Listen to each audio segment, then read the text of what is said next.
पंडित धीरेन्द्र शास्त्री पर भी आरोप लगा रहे हैं अखिलेश यादव। वो कह रहे हैं कि 50-50 लाख लेते Dhirendra Shastri under the table कथा बाचने के। एक पीठाधीश्वर को लेकर ऐसे बयान क्या आपको ठीक लगते हैं?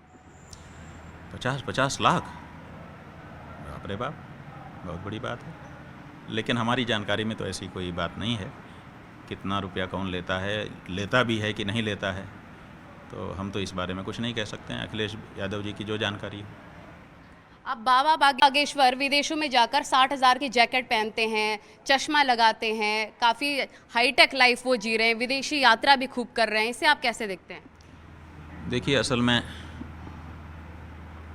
हम धार्मिकों की एक समस्या है जिसको हम ही लोग समझ पाते हैं, दूसरा नहीं समझ सकता।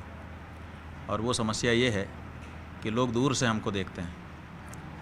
कभी हमारे आश्रम में आप आएंगी तो हलवा, पूरी और कचौरी और कई व्यंजन बने दिखाई देंगे, और आप उसको भोजन करके जाएंगे कि ये देखो माल काट रहे हैं।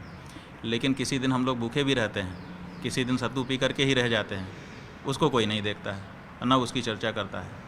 तो ऐसा होता है कि देने वाला जो कुछ दे देता है उसका उपभोग करते हैं। तो जैसा कि हमने सुना, उन्होंने कहा कि हमको यही चढ़ गया, किसी ने चढ़ा दिया तो वही पहन रहे हैं। हाँ, उनकी एक बात ज़रूर गलत थी।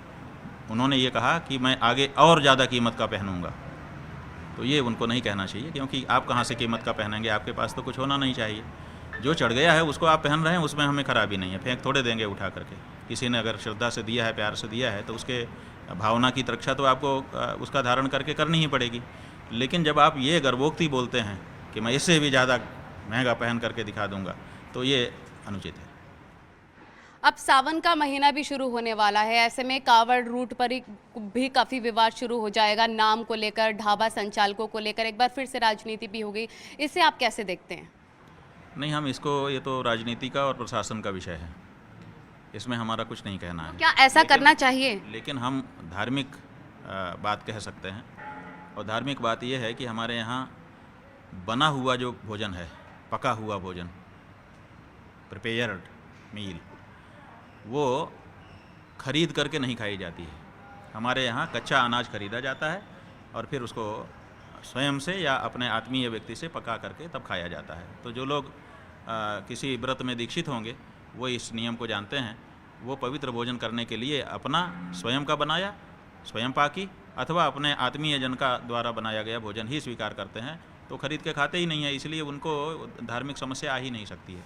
ये समस्या उनके लिए आ रही है जो अधकचरे हिंदू हैं, वो निकल पड़े हैं और कहीं भी पका हुआ भोजन खरीद करके खा रहे हैं। तो हम कहते हैं कि आप अच्छी श्रद्धा से निकले हुए हो, आप भावना से निकले हुए हो, तो थोड़े से के लिए क्यों अपने पुण्य को कम कर रहे हो? आप जब इतना परिश्रम कर रहे हो, इतना दिन का काम छोड़ करके भगवान के लिए चले हो, तो आप थोड़ा सा खान पान की पवित्रता का ध्यान भी शास्त्रानुसार कर लो, ये सारी समस्या ही खत्म हो जाएगी। क्या भारत को हिंदू राष्ट्र बनाया जाना चाहिए? क्योंकि धीरेन्द्र शास्त्री और कई ऐसे साधु संत इसको लेकर मांग कर रहे हैं कि भारत को हिंदू राष्ट्र घोषित करना चाहिए। असल में भारत हिंदू राष्ट्र ही है। जब यहाँ पर स्वतंत्रता का आंदोलन लड़ा गया और अंग्रेज़ों को भगाया गया, जिनके कब्जे में ये देश चला गया था, तो यही बात हुई थी कि मुसलमान कह रहे थे कि हम हिंदुओं के साथ नहीं रहेंगे, तो उन्होंने अपना हिस्सा बांट लिया। तो जब मुसलमानों का हिस्सा बट गया तो जो बचा वो हिंदुओं का हो गया। तो ये तो हिंदू राष्ट्र ही है, एक बात। दूसरी बात ये है कि इस देश में बहुमत की पद्धति लागू है, तो जो ज़्यादा है संख्या में उसी का चलेगा। तो ज़्यादा अभी भी हिंदू हैं, इसलिए हिंदुओं का ही देश है, इसलिए घोषित करने में कोई बाधा नहीं है, हो जाना चाहिए।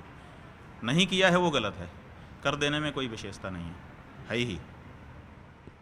क्या धर्म और राजनीति दो अलग चीज़ें हैं या फिर दोनों पर इसका असर होता